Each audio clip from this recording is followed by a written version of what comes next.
Welcome to Penrose Learning, where we make understanding easy.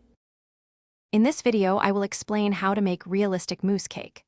First, understand that a mousse cake is a delightful dessert featuring a light, airy mousse, often layered with a cake base and finished with a glossy glaze. You'll need a few key components: a delicate sponge, a flavorful mousse, and a stunning mirror glaze.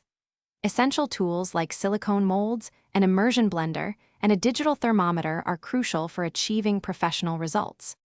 Next, let's craft the heart of your cake, the mousse and its insert. For a stable mousse, you'll combine a fruit puree or chocolate base with bloom gelatin and gently fold in whipped cream. Then, prepare a delicious insert, perhaps a vibrant berry compote or a rich chocolate crème, which adds a surprise element.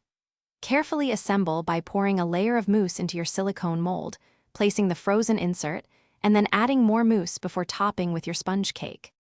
Now for the showstopper, the mirror glaze. To achieve that flawless, reflective finish, you'll combine gelatin, sugar, water, condensed milk, and chocolate, then color it as desired.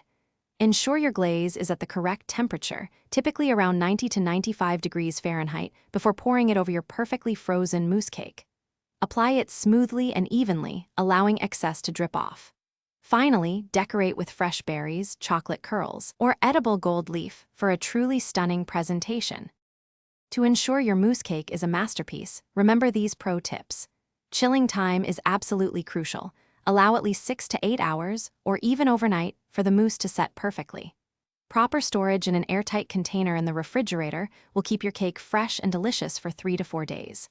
Also, remember to stay hydrated while you're baking and throughout your day. Check the description below for a link to the Owala water bottle and other great deals. Enjoy your beautiful, realistic mousse cake. Thanks for watching. If this was helpful, leave a like and consider subscribing. See you next time.